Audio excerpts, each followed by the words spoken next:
We're coming up on the 2-week mark here for Season 1 within Black Ops Cold War and subsequently Warzone by extension. And in that time, we've seen quite a number of bugs and issues arise, whether that be from weapon balancing or actual bugs and glitches. But with each update basically being a house of cards, fixing issues and then maybe presenting some smaller ones or maybe bigger ones, when's the next time we can expect to see another update within Black Ops Cold War and what will be in it? That's what I'm going to run down with you a little bit here today, talking what we know of in terms of changes coming within the next update and when you can actually expect it. So let me know your thoughts down below as we go along. Is there anything in particular you're hoping to see changed with the next update to Cold War and Warzone? Whatever it is, feel free to let me know. As well, if you are new to the channel, do be sure to hit the subscribe button. We're on that road to 400,000 subscribers, and we'll keep you up to date with all things Black Ops Cold War, Warzone, and anything COD related. So if you're interested in joining the community, I'd love to have you. Finally, if you ever decide to use my supporter creator code in the in-game shop within either Warzone or Black Ops Cold War to support the channel a little further, like Nick, Riot, Drips, and Kano have, feel free to tweet me a picture. I'd love to shout out some of your generous support.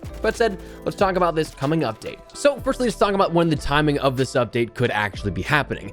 Treyarch and company right now are out of office still for the holiday break, and while there are definitely still live ops teams on the case, the ability to fix and deploy patches isn't much on them. If I were to guess, this week would be rather slow, but perhaps at the earliest as of next week. Though if you want my serious answer, I don't think we'll see anything as of next week, since that's that 3-week out mark from Cold War's Season 1 launch. Bi-weekly is something they normally do. They usually run in those intervals of 2 weeks, and that's something they've done for quite some time now. But my serious guess would be sometime around the 12th of January or so, bringing us to that 4-week out point from the Season 1 launch, but also well enough into the new year where everybody is back and situated, and work on the next patch and update has been something that's had plenty of time to bake. But that's just some speculation and an educated guess here based off of everything. But in terms of what we can expect for the content, some of this actually comes down to confirmed stuff that we know will be happening here based off the Trello board, the Treyarch setup, and also some just general things that seem to be no-brainers that will be happening or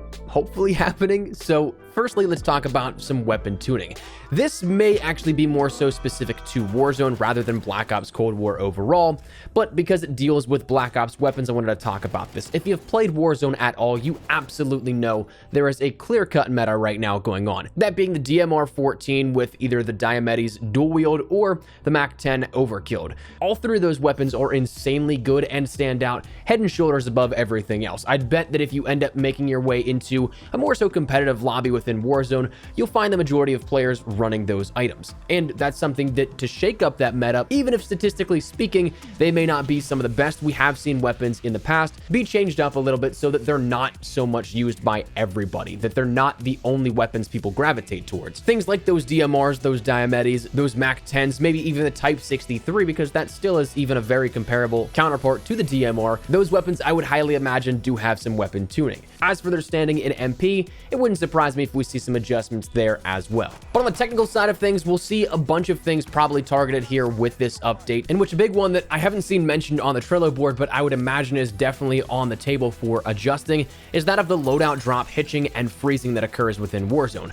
That being something that when you go to your Warzone loadout, when that loadout drop comes in and you try and select your class, it just freezes for a good 5 to 10, maybe even 15 seconds. And it may make you think that your game completely crashed, but it doesn't actually. Also, I would imagine that we see over in the MP side of things for Black Ops Cold War now, some camo reset and locking being addressed as well, where players will complete these challenges for these camos, but when you go and actually inspect it, you'll see that it's still locked and you don't have all the progression, even though you just unlocked it, or maybe it's something where you lost that progression, even though you again completed it maybe the day or two before. Camo challenges overall within Black Ops Cold War have been buggy ever since launch, so I'd imagine that there's another push here to try and mitigate some of those issues. One other big thing that was introduced with Season 1's update that I would imagine is adjusted here is some harp adjustments.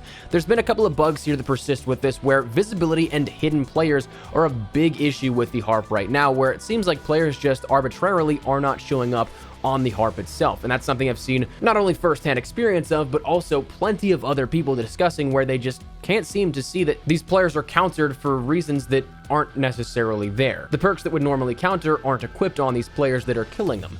So it seems to be a more so harp functionality issue more than anything else. And also, I've seen bugs persisting where in hardcore, it wouldn't allow the minimap to be visible after you have a death and you've called that in.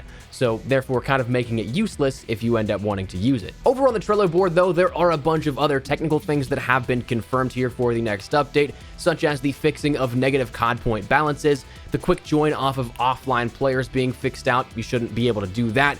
Multiplayer being only partially installed whenever you go and try and boot up the game. HUD notifications in Dirty Bomb not being exactly what they should be. A bunch of crashing and stability issues being fixed out, and that's something that I think we can all get behind as a great change here that we can't wait for. The combat record adjustments in zombies for elite eliminations and killing blows not tracking properly, and then Pack-a-Punch in zombies also removing attachments whenever a weapon is initially Pack-a-Punched. That, of course, being something that you don't want to see because those attachments make them more lethal. They make them a better chance against zombies, especially going into higher rounds. So those are things that have all been addressed either here on the Trello board or are things that are seemingly common sense items, things that you should hopefully be able to count on because it is such a large item of interest or issue that has been persisting. Now, outside of that, though, I would absolutely love to see a few things personally come here at this next update. One big one being camo adjustments, a big part being to the canvas area. A lot of these camos still don't apply to a ton of the weapon overall. The one big one that stands out to me is always the M60, and it's since been adjusted, but if you take a look at Dark Aether compared to the canvas area of other camos,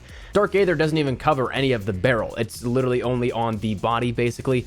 And so there are weapons like that it doesn't cover the entirety of the weapon or even a majority of the weapon, so hopefully those get fixed out as well. I also really hope that in terms of Warzone integration, we see integration come for the zombies camos because those camos are really awesome. Players put a lot of time into grinding those out within zombies, and to not have them just yet is still something that's a bit of a bummer. But on that end, I hope they give some better looking patterns in that Warzone integration because I'm almost scared to see how that Plague Diamond in zombies will turn out within Warzone, seeing how they completely massacred regular diamond camo, if you ask me. So hopefully some adjustments come not only in the way of Black Ops Cold War specific camos, but also the integration in Warzone as well. I'm hoping also for a clear all button in the user interface, because with Season 1's introduction, we ended up getting those green dots showcasing where we'd have new items in the user interface to clear them all. But at the same time, you can't clear them all unless you go in and actually take them out one by one, which is not necessarily so much a bad thing, but it's just tedious, and I'd much rather be able to just clear them all, because half the time they're things that I don't really care all that much about. I don't care that I got a new sticker out of the battle pass or a bundle. I don't need to see the notification for that. So here's the hoping that comes. But in terms of talking about the timing, if we end up seeing this actually come next as the mid-season update, that also means by extension we'll get a bunch of other stuff, not necessarily just those changes coming, in which we'll have access to, say, the Street Sweeper shotgun that was available for a little bit within Warzone and then Black Ops Cold War as well. We'll have access to that brand new Fire Team map Sanatorium. We'll have those new operators at some point of Zayna and Bulldozer, which actually, thinking about it, it is possible that we end up seeing one of them introduced here as of tomorrow with the update for Black Ops Cold War and Warzone. That's possible. Maybe it will happen, maybe it won't, but we'll see more continuations of operators with mid-season updates as well. The dropkick game mode likely is going to be coming with that launch of the mid-season update as well, and same with Zombies Cranked. So there's a lot of stuff to look forward to in relation to not only content coming with the next update, but also some technical changes as well. So I think that's where we're going to wrap it up. That covers basically everything that we know here in terms of those changes coming in the next update and when you can maybe expect them. But that said, I'd love to get your thoughts and feedback down there in the comment section down below. Again, is there anything in particular you're really looking forward to here out of the next update, or anything you're hoping to see with the next update? Let me know down below. But hopefully you enjoyed the video. If you did, make sure to drop a like down below. And of course, if you are new to the channel, make sure you guys subscribe so you don't miss a single thing regarding all things Black Ops Cold War, Warzone, and anything COD related. We'll keep you up to date with all of it. So if you're interested in joining the community, I'd love to have you. But if you also want to follow me over on Twitter and Instagram, those are the best places to get connected outside of YouTube. Practically live on both those. So if you guys want to strike up a conversation, ask me a question, whatever it may be, that link is down there in the description below. But that said, thanks so much for watching. My name is Espresso. I'll see you guys later. Take care and peace.